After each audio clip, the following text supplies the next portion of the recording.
Welcome to Risking Enchantment, a podcast about art, beauty, and the Catholic faith. Hosted by Rachel Sherlock. Hello and welcome to Risking Enchantment. For this episode, you've got myself, Rachel Sherlock, and joining me this week is Phoebe Watson. Hello! Lovely to have you here. Good to be back. We've been planning this episode for a little while, but the reality is Phoebe might be the only person I'm able to record with for a while. If I can come back from my holidays next week. Yes, as I'm sure the world knows, everything is kind of locking down with the coronavirus pandemic, and it feels very strange recording something that I know is going to go up in a week's time, because I guess I feel like I have no idea what the world is going to look like in a week. Yeah, I mean, I'm only going within Ireland, and I don't even know whether I'm going to get back again. Yeah, it's a crazy time, and we've certainly been praying a lot about it, and obviously we're very happy to be stuck in our flat together. It means that we get to record podcasts during our work breaks, and stay safe and cozy. Yes, but at the same time, I think we're both very conscious of how much, tragedy and upheaval is happening around the world, and we're certainly keeping it in our prayers. But yeah, we hope everyone's staying safe and looking after each other. Absolutely, and yeah, but in the midst of all of this, our podcast will go on as much as possible. As I was saying, it is the advantage of living with someone that you record a podcast with, is that Phoebe is one of the few people exempt from social distancing of me. Yeah, if you end up in self-isolation, I end up in self-isolation. So, we're good. And so for this episode, thankfully, we've kind of got a somewhat light-hearted topic to move away from some of the doom and gloom of the world, but at the same time is maybe a little bit linked in with it. We're going to be talking about some of the darkness and some of the joy and jubilation that can be found in the works of Roald Dahl. Yeah, I think we both had a great love of Roald Dahl growing up, so it'll be exciting to have a chat about that. Yeah, I was thinking about this because obviously our last episode was on T.S. Eliot, and I was thinking about the episodes where we've taken a specific author or work. On some of the ones that we've done more broadly, I seem to do, in some ways, a sort of series of defences of various parts of culture, and not at all that I think Roald Dahl is sort of underread or undervalued. I think a couple of years ago he was named as the UK's favourite author of all time. So he's definitely popular. But I guess when I'm reading and when I'm exploring the world, I'm reminded of that bit in Genesis where God looks at creation and says that it's good. And so sometimes I just feel like we need to remind ourselves that there's so much good in the world, especially in the world of art and culture and literature. And I know that some people get a little bit squeamish about Roald Dahl, and maybe kind of justifiably so. It's easy to see why he sets people's nerves on end a little bit. But I can say that I certainly, at least, was fortunate enough to grow up with Roald Dahl books, and I adored them, and I think, Phoebe, you were the same. Yeah, Roald Dahl was definitely one of the sets of books we had in our house. One of my particularly memorable, stories is of my little sister, who also loved Roald Dahl, being 3 years younger than me, taking this massive tome of, Matilda and the BFG in as her favourite book, when the rest of her class would bring in those little slim volumes of My Little Pony. Yeah. I actually grew up with the same volume, which was actually my neighbour's, but I borrowed it all the time. It had Matilda the BFG and George's Marvellous Medicine in it. It was a great volume. Which is a great compendium of stories. They're just so much fun. It did mean, unfortunately, that I didn't necessarily get through all of the Roald Dahl, but I still probably read about half of them. I read a good bit of them. I actually got a set of audiobook CDs, which Phoebe and I have actually been listening to recently in preparation for this podcast. But I think I would have got them when I was a teenager. But I love them. I as we've mentioned, both Phoebe and I do a lot of crafting, and so audiobooks were always a big part of my childhood because you could sit there and I could do my cross stitch and listen to the audiobooks. So I had read maybe, I would say, about 2/3 of them up to that point, and then I kind of got the last few once I got that set of audiobooks, which is really excellent. I don't think they're the versions. In fact, I know they're not the versions now available on Audible, but the ones on Audible also look great. So both sets have sort of the greats of English theatre and film narrating the works of Roald Dahl. So, I mean, how much can you really complain? Yeah, I mean, we've spent the last week listening to The Witches on audiobook, doing the funny combination of embroidery and the gruesomeness, gritty detail of the witches. Yeah. And I think that it was interesting, the books that I pulled out to sort of refresh my memory in the run-up to this podcast were the ones that I guess were, I instinctually knew that they were maybe the most risque of all of his works. So I reread the Twits and I reread the Witches, which I loved both of those books growing up. But certainly, if you're looking for the books that maybe get parents or teachers or whoever worried about the content of the books, the Witches and the Twits are definitely the two that are the most grisly and the most gruesome, at least in my opinion. I think maybe parts of the BFG are in there. Obviously the BFG has a lot of very nice things with Sophie and the Big Giant and Searching for Dreams and stuff like that, but in between that it's all about giants eating people and all of the different ways that they taste and all of those grisly details. That I think that's what Roald Dahl is really known for, is these great, fast-paced. I read one of the things which was so accurate, which was saying like he's a really verbal writer. Like things are always happening in great kind of verbal ways, like clatterings and gallopings and galumphings and all of those great kind of verbs.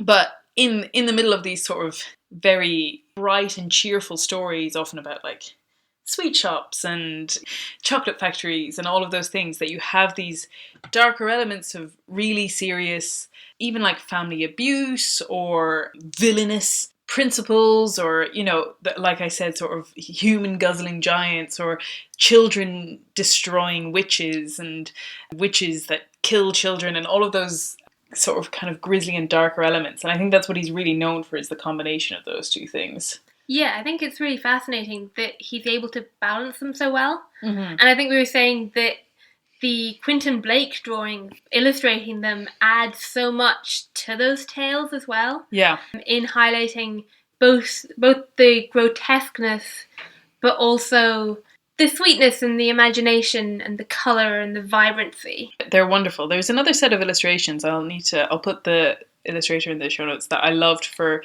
I knew him for Fantastic Mr. Fox and things like that. So there are other illustrators who do a great job, but I think everyone really associates Roald Dahl with Quentin Blake, and it's the sort of jaggedy lines and the kind of caricatured nature and the almost like the sloppiness of the drawings has a sort of like ties in with the way that Roald Dahl uses language in this very fun and playful way. Yeah, there's something childish both in the drawings and the use of language, which is very skillfully done. Yeah, there was this really great article that both Phoebe and I read, which was in the New Yorker, which was about Roald Dahl and both his life and his style of writing, but it opens with something which I think is very astute, where the writer says, "Dahl is also, however, a children's writer whom many adults over the years have disliked or distrusted, though they have not always found it easy to say why.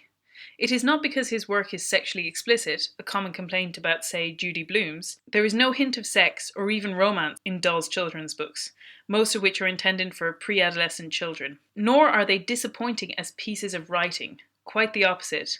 Dahl's books, which move along at a seductively brisk pace, are propelled by crisp verbs, clambered, chirruped and rasped, and delightful made-up words, swish-figler, snoz-cumber, and vermicious canids. Adults' objections to Dahl have more to do with his sensibility. There is his bathroom humour. The protagonist of the BFG, the Big Friendly Giant, insists on whiz-popping, his word for farting, in front of the Queen. And Dahl has a waspish tone, unsentimental, ever so slightly sadistic and archly amusing, that's closer to Evelyn Waugh than to Beverly Cleary's."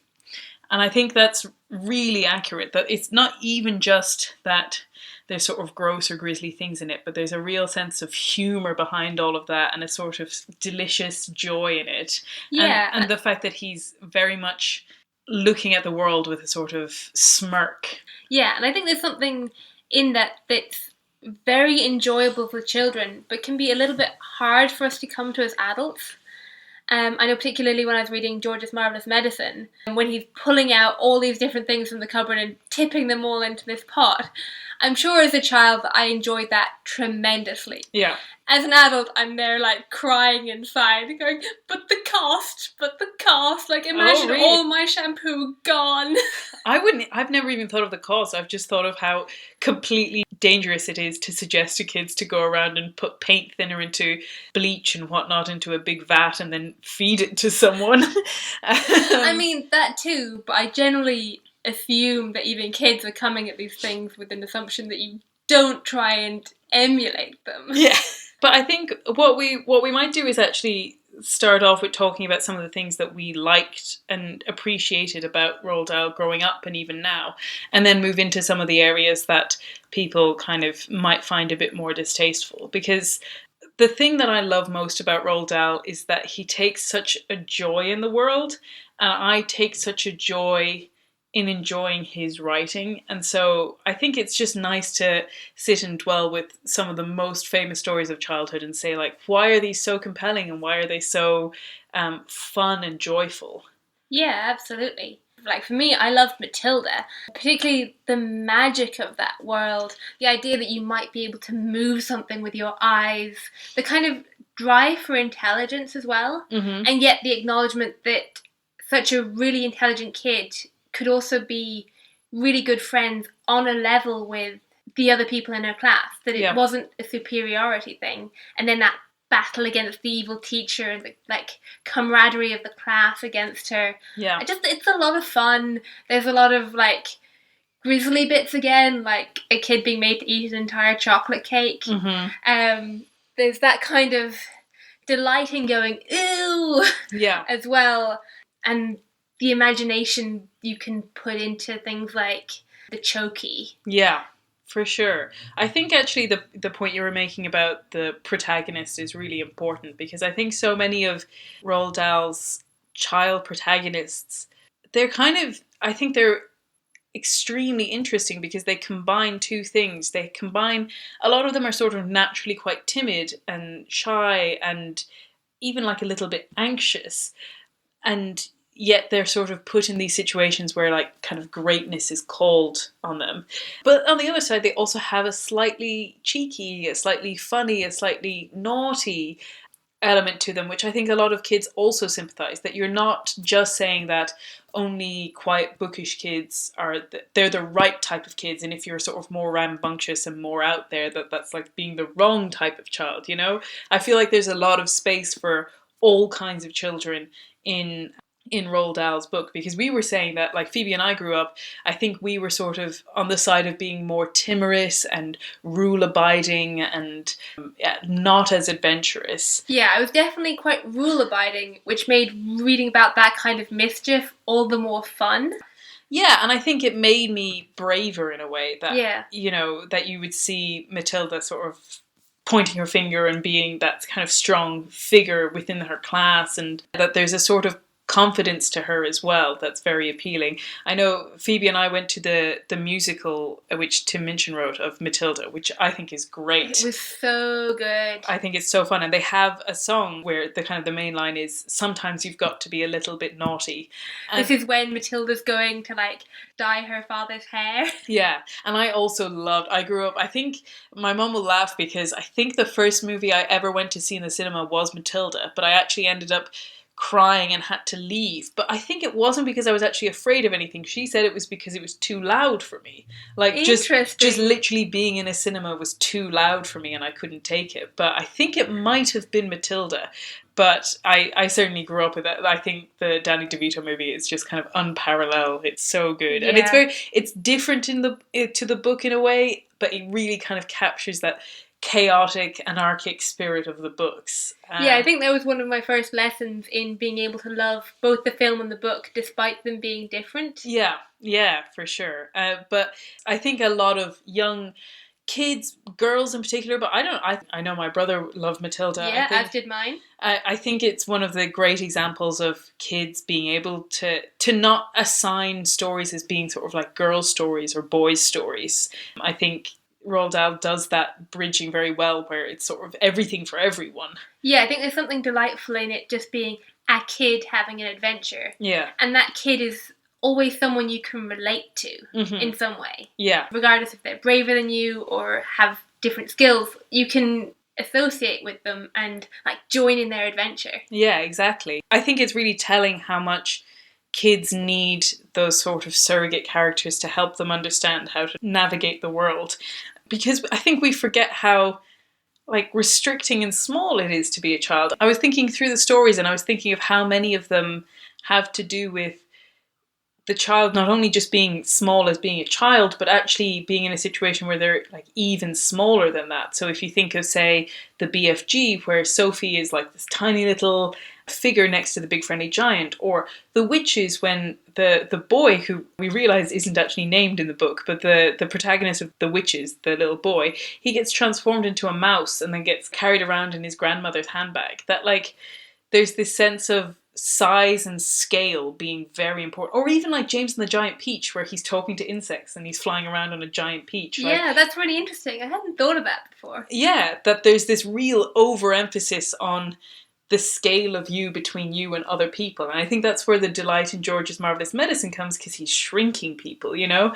There's this real emphasis on how small you are as a child, and in that, how kind of powerless or how vulnerable you are. Yeah, and I think there's also that emphasis on even the good adults not necessarily listening to you. Or having your perspective. Yeah, that too. Which is like literally having your perspective.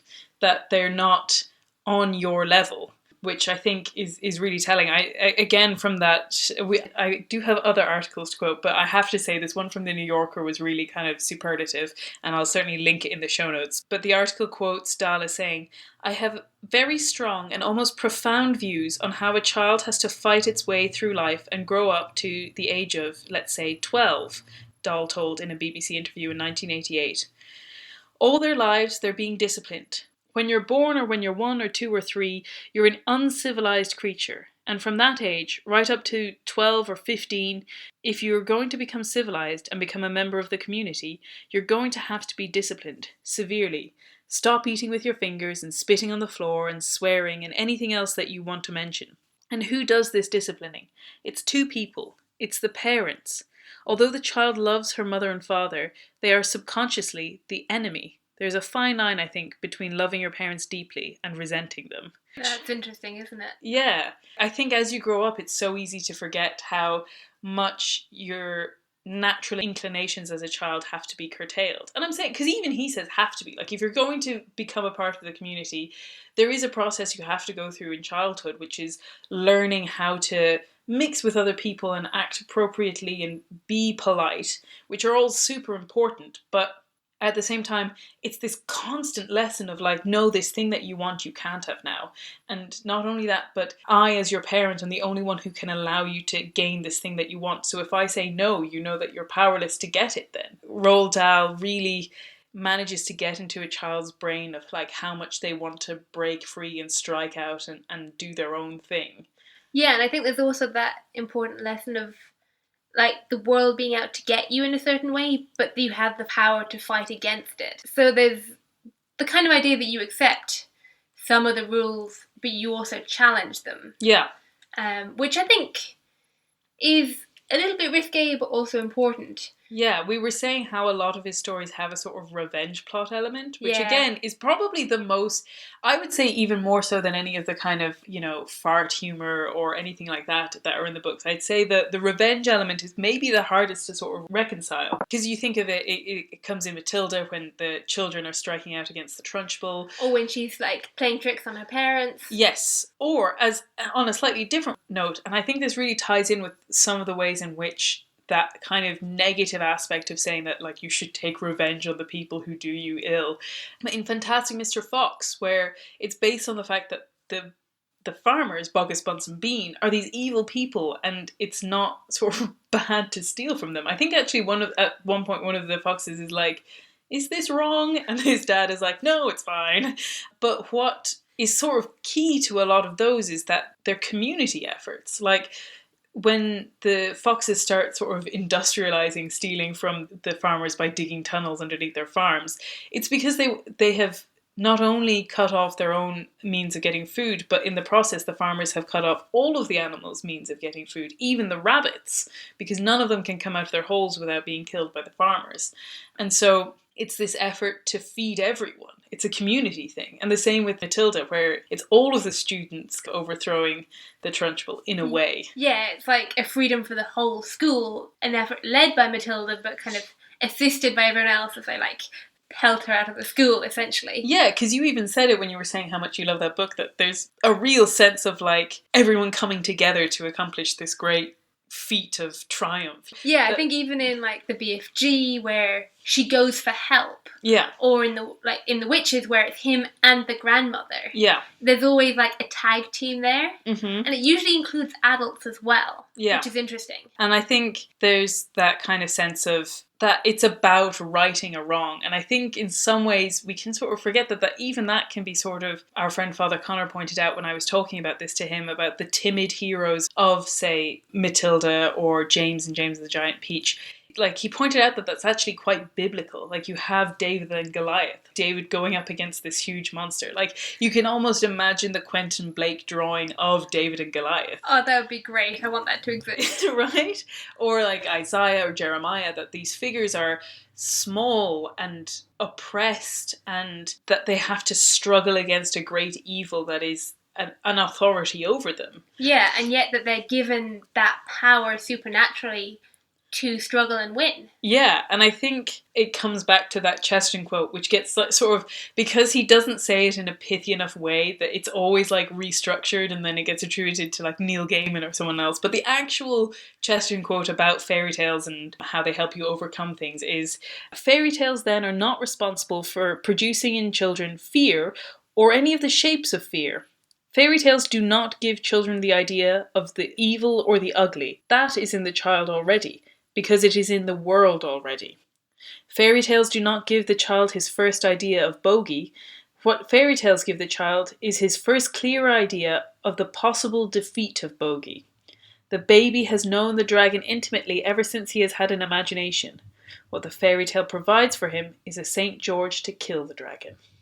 Yeah, I think that's so important. That as children we have an instinctive knowledge of the evil of the world as well as the good. Yeah. And a fear of that unknown. And yeah, that part of growing up is also learning to fight that evil. Yeah.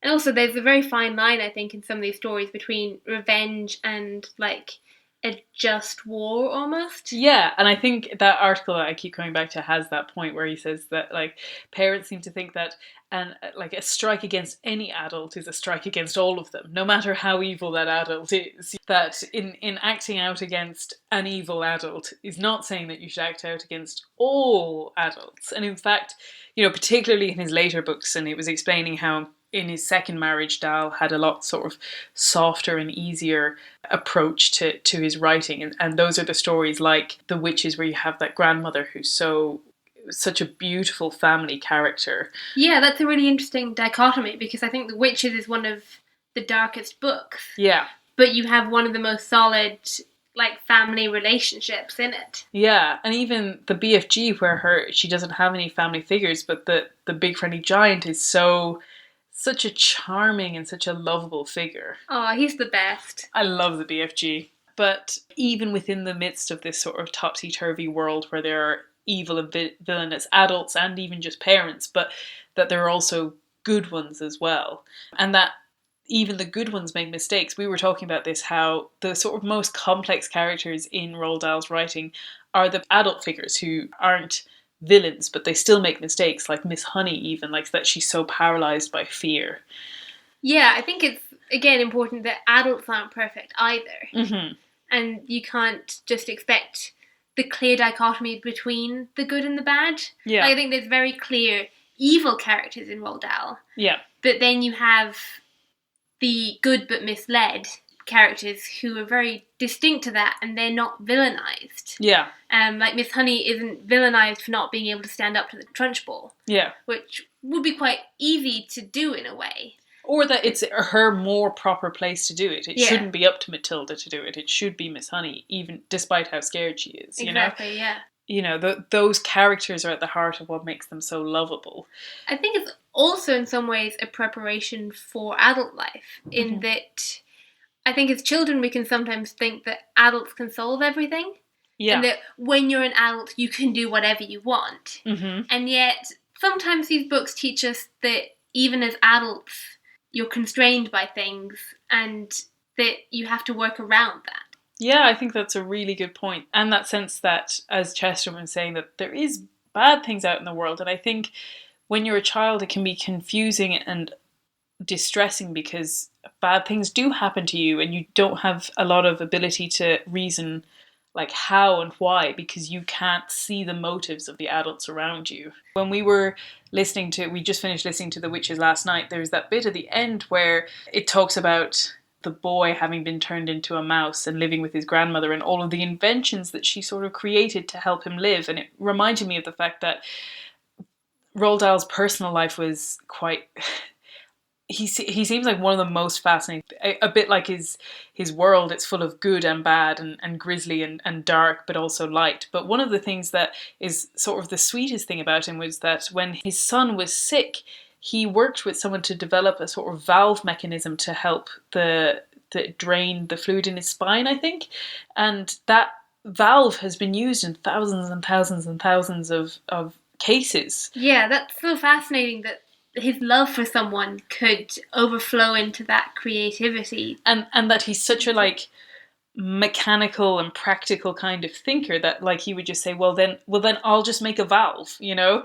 Or as in the case of the end of The Witches, that like this old woman would say, well, now I've got a mouse instead of a grandson, so what am I going to do about it? Well, I'll build these ladders and I'll do all of these things. And I think that's what comes back to what I was saying, how I feel like Roald Dahl loves the world, and not in a materialistic way at all. In fact, he seems very reticent about a lot of modernity. Like you get that character of Mike TV in the Charlie and the Chocolate Factory. Yeah, and he very much slams greed as well. Yeah. Like I'm thinking of The Witches, and you've got Bruno, who's eating all the time, and he's like slamming that greed down. Yeah, he's almost a sort of hypocritical writer in a way, because he has both sides of the coin, where he writes about chocolate factories and then tells you off for being too fat. Like...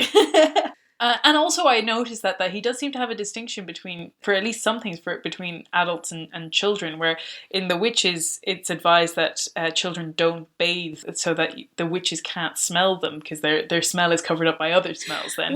A bath once a month is quite enough. Exactly. But then I was just thinking of the start of Fantastic Mr. Fox, where Bean, who like drinks all of this cider, is talks about him reeking and the fact that he never bathes, and it's like this really evil characteristic about him, you know? Or in the Twits, where like part of the evilness, particularly of Mr. Twit, is the dirt in his beard. Yeah, so that like in some ways there is a sort of, he delineates between the expectations between children and adults. It's okay for children to be dirty, but adults had better clean their act up.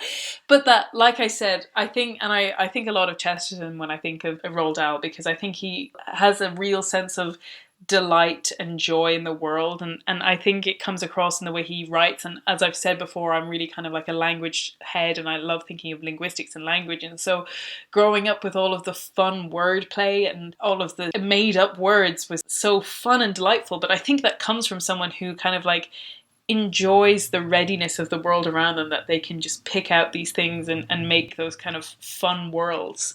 I've got the quote from the BFG where he's talking about the giants going off to eat other people, and it's just full of all of, because the BFG in particular, because he doesn't speak like proper English, he has all of these great words, and I think that the BFG is probably the best book for these kind of word plays. But bone-crunching giant will be galloping to Turkey, of course, said the BFG, but the others will be whiffling off to all sorts of flung-away places like Wellington for the booty flavour and Panama for the hatty taste. Every giant is having his own favourite hunting ground. Do they ever come to England? Sophie asked. Often, said the BFG. They say the English is tasting ever so wonderfully of crod scallop. I'm not sure I quite know what that means, Sophie said. Meanings is not important, said the BFG. I think weirdly that almost relates to the episode I just did on T.S. Eliot, where he says that you get the sense of great poetry before you understand it. That like Roald Dahl really gets that sense that you don't have to know every word to be able to understand what's happening. And that's such a wonderful thing for a child as well. Yeah. The idea that you can read something and not know the word because the word doesn't have a meaning. Yeah. And yet be able to relish that and enjoy the book from it and the story that it's creating. And I think there's a sort of childlike glee to the types of words that he creates. Absolutely. And Snozzcumber. Snozzcumber is a great. I was saying we don't have any frobscottle to be drinking while we're recording this, but like I said, I think that really comes from a delight in the world. Like when you think of Charlie and the Chocolate Factory and the lists of all of the different types of chocolate, or there's like even in like Fantastic Mr. Fox where he's going through all of the different things that the Bogus Bunsen bean eat, and they're disgusting but they're kind of fun in that way because there's a sort of readiness and earthiness to them. And I think that's where the sort of more, you might say, scandalous elements of his writing come in, is that word vulgar, which means of the people, and that it's common or like low brow in a way that people kind of turn their noses up at. But like the BFG whiz popping. Whiz popping, this is it. There's whole sections of the BFG devoted to farting. And I think people can be very just concerned about that kind of crass humour. And I think it comes from a good place. I think if you look at the world, you can see, and I'm going to say, I don't actually believe that Roald Dahl falls into this category, but you can see a lot of very crude and brash and crass kind of humour. And I do think that as Catholics and as Christians that you can be like unsettled and unhappy with that. But I think the difference is that to me, when I think of that kind of humour, there's a sense of hating the world behind it, because it's sort of like winking and nodding and saying, aren't we all disgusting? And isn't that terrible deep down, Or turning your nose up at it and going, aren't other people disgusting? Yeah, that like, to me it comes from a lack of sort of innocent joy in the world. And innocent joy doesn't necessarily mean that you don't find farts funny, but it means that you don't have this sort of sideways disdain for what it means to be human. Yeah. And that I think what it does is it has no sense that like humanity has a dignity. And so there's only nihilism and a desire to watch the world burn in that kind of way. Whereas I think whenever you get it in Roald Dahl, it can be grisly and it can be dark, but behind it lies this moral world of goodness. And behind it lies a sense that creation is good and that life is good, and that it's a sort of, I think Chesterton calls it a sort of eccentric joy to be alive. Yeah, and I think there's also that unity in it, that you're laughing about going, oh, aren't we ridiculous? Yeah, I think that's really key, because I think I've had that a lot in my life, where I certainly have, there's particular people in my life who I spend the whole time with them laughing, and we're laughing at the world, and we'll see someone wearing a funny hat and you'll laugh at that, but then you'll fall down the stairs and laugh at yourself. And you know what I mean? That it's not about pointing at someone and saying, aren't they silly? It's about pointing at someone and saying, aren't we silly? That there's a sense of community and camaraderie in it, that like maybe the world is ridiculous. Yeah, and I think there's an interesting mix of dignity and ridicule there. Yeah. That because we see the dignity of humankind, therefore we can laugh at our ridiculousness. Yeah, that you just don't take yourself quite so seriously, because obviously Chesterton talks about this at great length, and he has all of these great points about it, and I'll quote some of them here, but he goes on to talk about how like so much of this comes back to the fact that we're sort of supposed to be like God, and yet we're so far from that it can't not be funny. But he says, I believe firmly in the value of all vulgar notions, especially of vulgar jokes. When once you have got hold of a vulgar joke, you may be certain that you have got hold of a subtle and spiritual idea.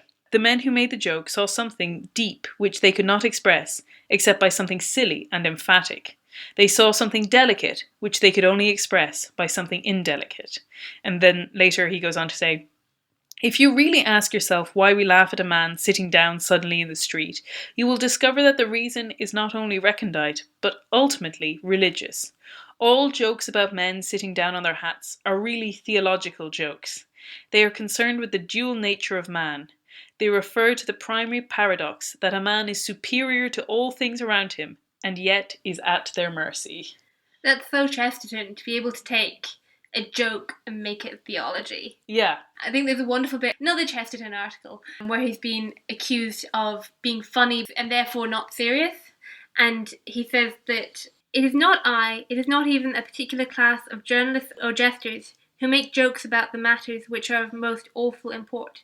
It is the whole human race. If there is one thing more than another which anyone will admit who has the smallest knowledge of the world, it is that men are always speaking gravely and earnestly, and with the utmost possible care, about things that are not important, but always talking frivolously about things that are. Men talk for hours with the faces of a college of cardinals about things like golf or tobacco or waistcoats or party politics. But all the most grave and dreadful things in the world are the oldest jokes in the world. Being married, being hanged. It's so true that, like, it's the most serious things that get the most laughs because they're also the most universal, and there's a core of truth to them.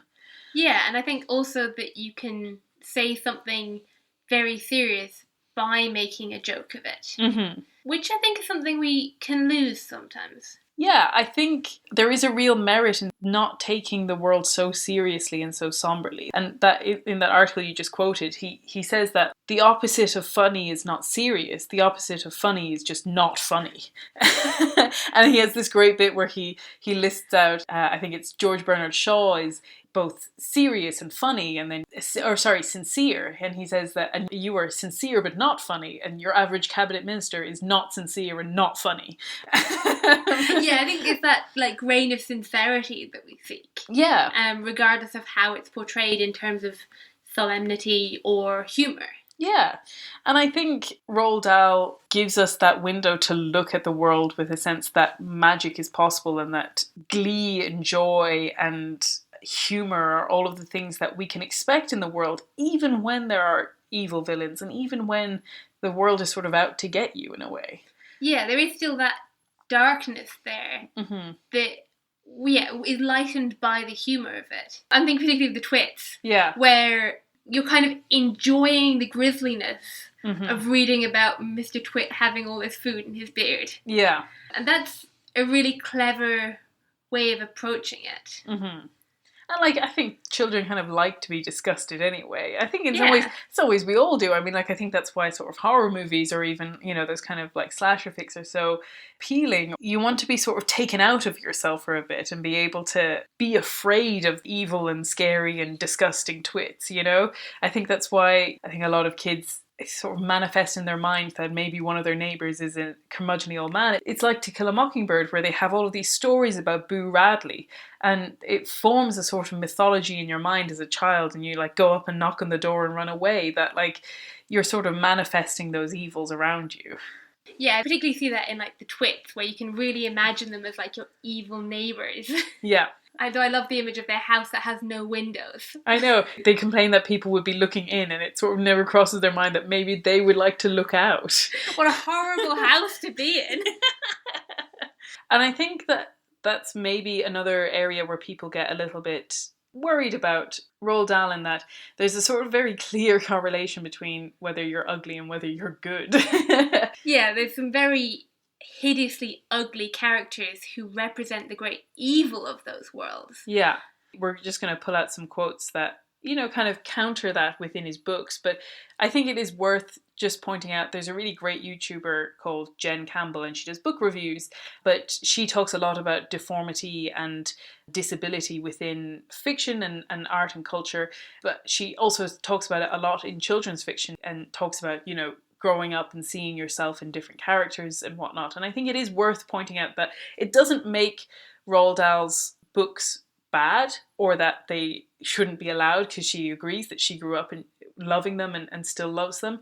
But that, again, we should also look forward to seeing other representations and not just taking this sort of easy way out of saying like evilness is ugly, you know? But I think at the same time, while there is that, particularly I would say in The Witches, where like the witches are so kind of like pulls out things like, you know, not having hair is a sign that you might be a witch, you know? Yeah, I think that's a really interesting dichotomy, because you start off learning about the witches as it could be your ordinary sweet school teacher. Yeah. And that somebody beautiful could be evil. Yeah. But then obviously underneath, she doesn't have hair and she's got claws and no toes. Yeah, it's funny because, like you said, that you have this element where beauty can be deceiving, but also that ugliness can equal evilness. Yeah, I think an important quote to counteract that is also from the Twits. It's where he's talking about Mrs. Twit and how ugly she is. He says, "The funny thing is that Mrs. Twit wasn't born ugly. She'd had quite a nice face when she was young. The ugliness has grown upon her year by year as she grew older. Why would that happen? I'll tell you why. If a person has ugly thoughts, it begins to show on the face. And when that person has ugly thoughts, every day, every week, every year, the face gets uglier and uglier, until it gets so ugly that you can hardly bear to look at it. A person who has good thoughts can never be ugly. You can have a wonky nose and a crooked mouth and a double chin and stick-out teeth, but if you have good thoughts, they will shine out of your face like sunbeams, and you always look lovely." And I just love the little drawing after that, which shows, the one just before it shows Mrs. Twit as a young woman, like growing uglier and uglier as she gets older, out like her hair sticking out and her nose growing. And then the one after that shows a woman with all of those features that he's just described, who you would run up to and hug.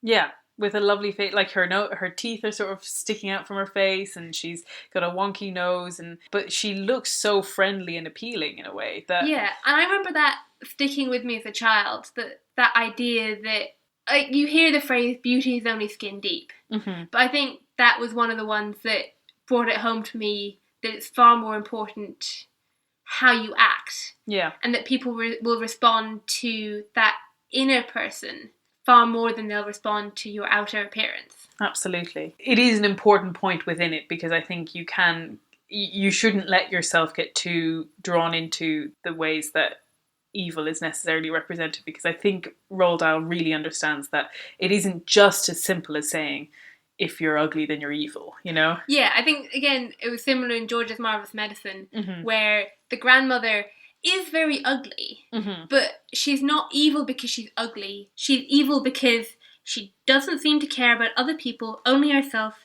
and is a miserable old grouch. So then, I guess the thing to sort of round this up is that if Roald Dahl's books have all of these elements that are pushing the boat out a little bit, that parents are worried about, are we saying that these are appropriate books for Christian and Christian children? And I think the answer to that will always, first of all, come down to a slightly personal thing. There will always be types of books that will suit some children and will not suit other children. But I would say yes, I think these are good books for children. Yeah, I think they can be scary, and I think it's important that, like with any book, that they're read with the parent almost, and in the knowledge of the parent. Yeah.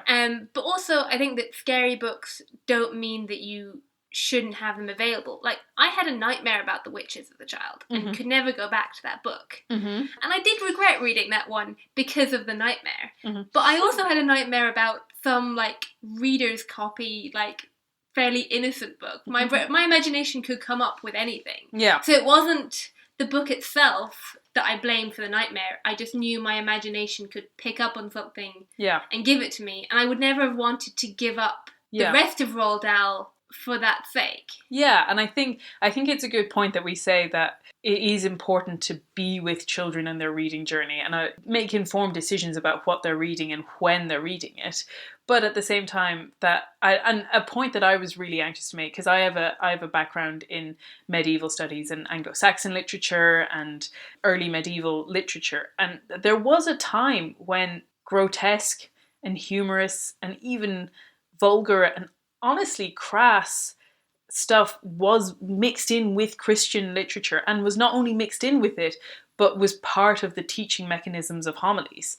Like, if you take something like the Canterbury Tales is one of the most scandalous things that I've ever read. There's women sticking their bottoms out of windows and all kinds of, like, really scandalous stuff that, like, is properly, like, salacious in parts, but it is about a group of pilgrims going on pilgrimage, and then they stop and tell all of these scandalous stories, But it remains a sort of deeply kind of, with Christianity really interwoven in it. And even further than that, and as I said, I was talking to my friend Father Conor, and we were discussing how the sort of homilies of the medieval time were all informed. Essentially, priests would get these books of bestiaries, which is just different books with like descriptions of animals and magical animals and all of these things, and each of them came with a little story about how that particular animal acted. They weren't usually particularly accurate, but they would have a sort of moral lesson in them.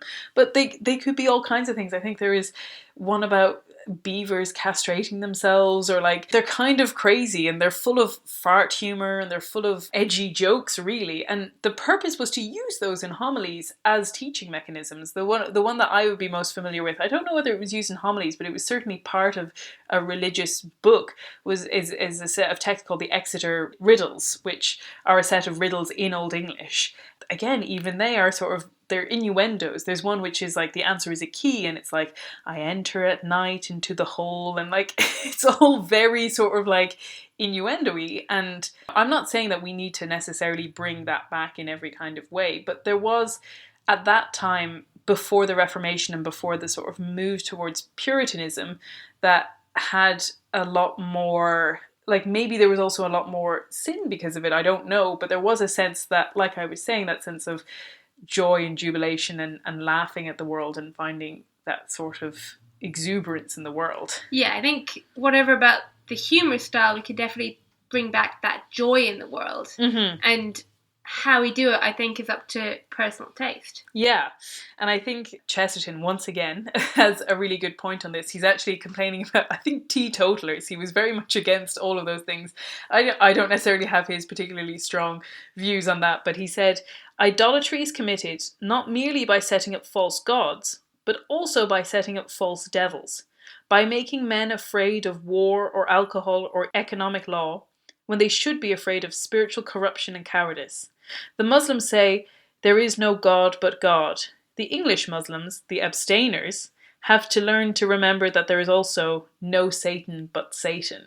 He's being very cheeky there, but there is also a sense of not creating fights where there doesn't need to be fights in some ways, that not creating things to be scared about and preserve our children from in sort of every kind of bogeyman. Yeah, because I think the more we do that, the more we miss what we should actually be protecting them from. And that's what he's saying, that like spiritual corruption and cowardice are actually much worse for our eternal souls than even war, which we can all agree is a very serious thing to be concerned about. But that he has that sense of the greatness of the scale of what we're encountering. And I think the message of Roald Dahl's stories, where it's about essentially good conquering evil and, powerless people stepping into their power and responding to an almost supernatural call, like when they get their sort of magic powers or whatever it is, and using that for common good, are all things that actually bolster us. Yeah, I think there's that sense of the fight against the evil and the community spirit. And that in learning about the dark things of the world, that you're actually strengthened by them. There's one quote here from an article in The Independent by Joe Summerlad where he says, Dahl's novels are often dark affairs with cruelty, bereavement, and Dickensian adults prone to gluttony and sadism. The author clearly felt compelled to warn his young readers about the evils of the world, taking the lessons from earlier fairy tales that they could stand hard truths and would be stronger for hearing them. And just as a kind of maybe like a final note, there's also a quote from an American theologian called Frederick Buechner, where he says, here is the world. Beautiful and terrible things will happen. Don't be afraid. Yeah, I think that's such an important lesson for kids. And I think the world of Roald Dahl really opens that up for you. Absolutely. But now, both of us have to return to our jobs following our lunchtime break. So I guess we better round up with some of the things that we're enjoying at the moment. So Phoebe, do you want to go first? Sure. I've been enjoying the new Studio Ghibli on Netflix. I did a very mean thing while Rachel was away and watched My Neighbor Totoro without her. I've never seen it. And I have promised to watch it again with you. Yes. It's just a wonderful movie that kind of intertwines the fantasy of Alice in Wonderland with the very real, very human struggle of a family whose mother is in hospital. Mm-hmm. And it's just beautifully told, beautifully drawn. The music is gorgeous. I would highly recommend checking out all of the Studio Ghiblis. And I think they're a really good example again. Like if you think of Spirited Away, that's another movie that has dark and scary elements of it but at the same time has a sort of joy and exuberance in the world. Yeah, absolutely. So, yeah. There's such a delight in nature in them. Yeah, definitely. As for what I'm enjoying at the moment, we had the great pleasure before all of the sort of planes were stopped in getting a lecture from Elizabeth Lev, who we spoke about in our episode on sacred architecture. I think it's called From St. Peter's to Notre Dame. And she's just amazing. She did her talk was on the Sistine Chapel, and I think it was called Behind the Veil, and it went through all of the different elements of the Sistine Chapel, and also she went through even the restoration process. It was so interesting, and she's just such a compelling speaker. And I think I've already recommended her book, but I'll say it again: How Catholic Art Saved the Faith. It's a great book, and we had such a great time listening to her speak. Yeah, she's so good. She's just so interactive as a speaker that brings such a depth of knowledge to a topic, and yet you don't have to know anything. And it always feels like she's ready to go deeper. I think it was so impressive when we had the Q&A sessions, which I don't know about you, Phoebe, but I often find in Q&A sessions they can be a little bit painful because you often find the kind of edges of the speaker's knowledge of a particular topic when someone asks something and they're like, I'll send you the notes later, you know? And I don't think Elizabeth Lev has ever had any instance of that, because she just always seems to be able to go deeper and say, yes, I love this topic, yes, even more, like, yes, I can tell you more and more behind that. There just seems to be that sense of that the knowledge is always going back. And once again, I think it really ties in with our theme, which is a sort of joy in the world. Like, she just imparts such joy in the idea that there's this whole world of art and architecture out there for us to understand and help us to understand God. Yeah, it's incredible. So I guess that's it. We, please God, will be coming to you again soon. And thanks so much for listening. As we said, stay safe. Maybe listen to the whole catalogue of Risking Enchantment podcasts while you're stuck at home. As long as it doesn't interfere with your working from home. Yes. And we will certainly be keeping everyone in our prayers. And as always, you know, you can follow us online. I'm on Twitter. The podcast is on Instagram, Risking Enchantment Podcast, where I'll be posting lots of photos of my many Roald Dahl themed items that I own. So that'll be going up in conjunction with this podcast. And thanks for listening. Goodbye. Bye.